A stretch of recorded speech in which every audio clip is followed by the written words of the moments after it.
Part of day 2 with the rest of the job on Trav's 150. So what are we up to today, Trav? Rear suspension and rear brake rotors. Lovely, mate. And hopefully the brake pads are okay. Yeah, I reckon. Swap them as well. Yeah, I reckon there's a good chance, with what we've seen at the front. Let's hope the people did the same thing that they did with the front, they did for the back for you. Anyhow, we'll suss that out and we'll keep cracking, I think. So yeah, today's job is the rear shocks and springs, and as you can see here, we're looking at replacing the rotors. They still look alright, but you know what? You know, he's got some nice new improved slotted and dimpled rotors, which look mint and are on the front, I guess. So, you know, with this job, we're just doing a bit of an upgrade, I guess, and yeah, we'll go from there. Just taking a look at these shocks, these springs, and all the components here. So I don't think we'll encounter too many issues today, but we won't count our chickens, as they say. Alrighty then. Righto, Trav. Where are you up to, mate?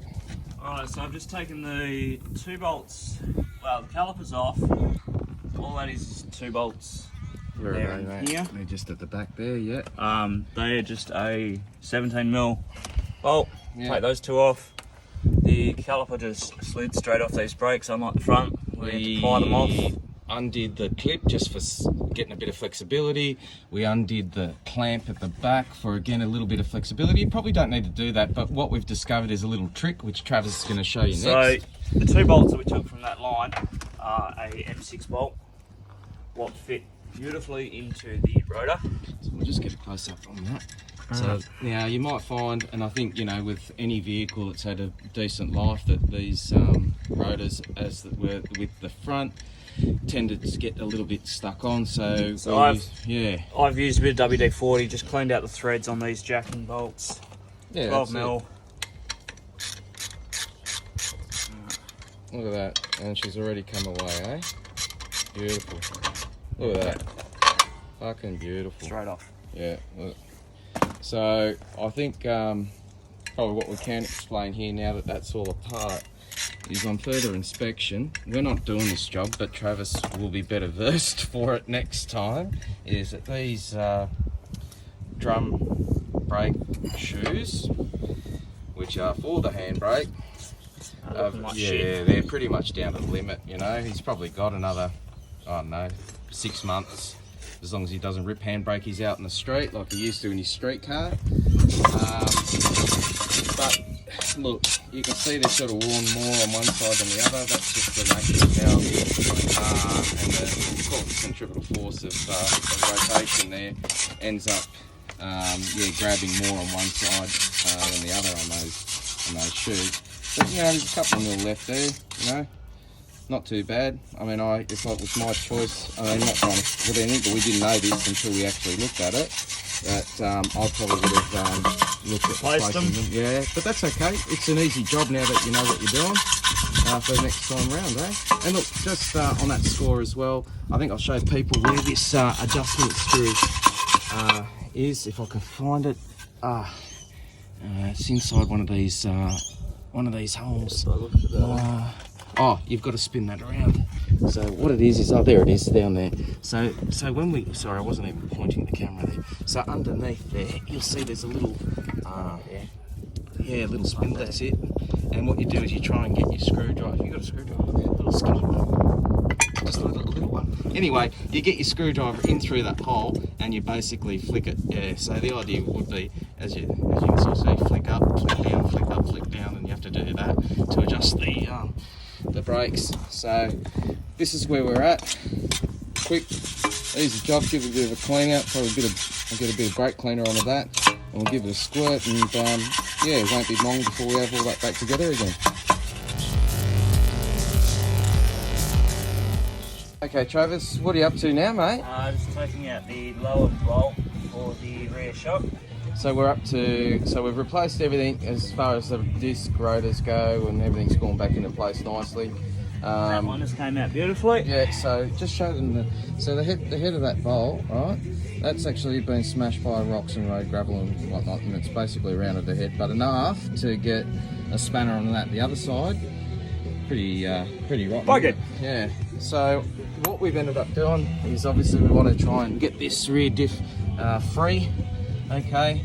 And we've ended up moving the jack stands to the chassis rail, and the idea is going to be to undo all this underbody stuff. So I can't really get underneath there, but what you'll be able to see is from this, we can undo the sway bar brackets, we can undo the some of the brake line clamps, brackets, right? And then I'll show you the bolt that we've come across, and we're going to end up grinding out, is this one here. It's worn pretty badly. So yeah, the kit that we've got from Outback Armour came with some nice replacement bolts. So we're just going to... There it is.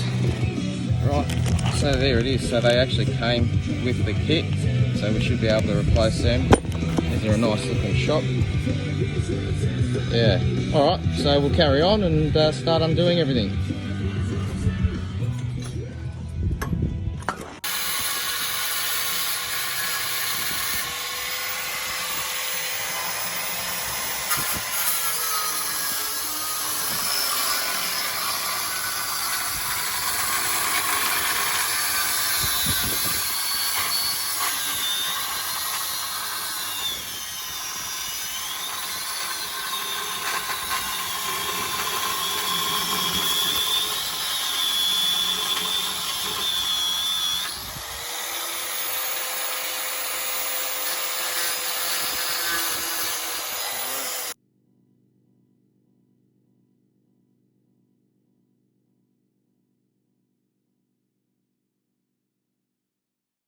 Alright, so basically we've just ended up fitting off the rear suspension. So that's the Outback Armour all-round 2-inch lift, heavy duty springs, adjustable shocks.